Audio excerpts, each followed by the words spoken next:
நண்பர்கள் அனைவருக்கும் கர்ண ஜெயச்சந்தரின் இனிய வணக்கம். டைரெக்டாக சப்ஜெக்டுக்குள்ளே போயிடலாம். வடகிழக்கு, வடக்கும் கிழக்கும் சந்திக்கக்கூடிய இடம். North east corner, north east side join the side. இந்த இடத்துல மிகப்பெரிய மரம், நம்ம காம்பவுண்டு உள்ள மிகப்பெரிய மரம் ஒன்று இருக்குது. செப்டிக் டேங்க் இருக்குது.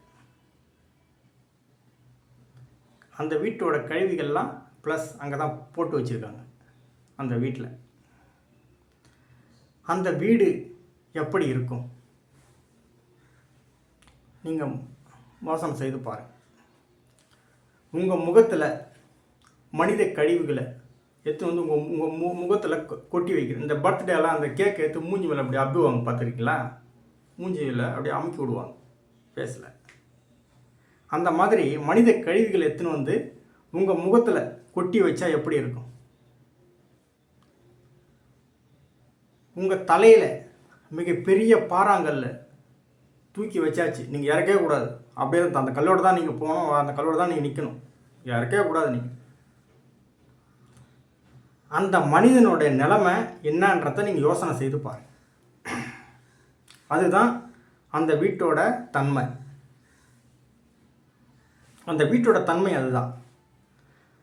அந்த வீட்டில் பொண்ணு கல்யாணம் பண்ணி கொடுத்துருக்காங்க. பொண்ணு புருஷன் அங்கே இருக்கான் வெளியூரில், பொண்ணு இங்கே வீட்டில் இருக்குது. அப்பா வீட்டில் அம்மா வீட்டில் எங்கேயே இருக்குது பொண்ணு. அவங்களுக்கு ஒரு குழந்தை பிறந்திருக்கு ஐயா. அவங்களுக்கு ஒரு குழந்தை பிறந்திருக்கு. அந்த குழந்தை முதல் குழந்தை அந்த வீட்டில் இருக்குது. அந்த பொண்ணோட கணவர் வந்து தலை மருமகன், முதல் மருமகன். வீட்டுக்கு வரமாட்டாரு, வீட்டோட ஒத்து போக மாட்டாரு. மாமனார் மாமியார் கூட ஒய்ஃபு கூட போல அந்த வீட்டோட வரல, தனியாக நிற்கிறாரு.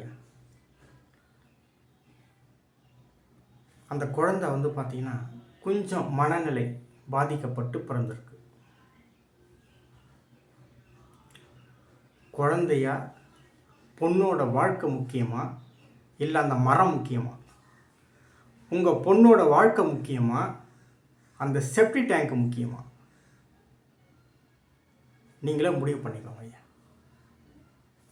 ஒரு பொண்ணோட வாழ்க்கை முக்கியம்னா மரத்தை எடுத்துருங்க, செப்டி டேங்க் எடுத்துருங்க. சிறப்பாக இருப்பீங்க, அமோகமாக இருப்பீங்க.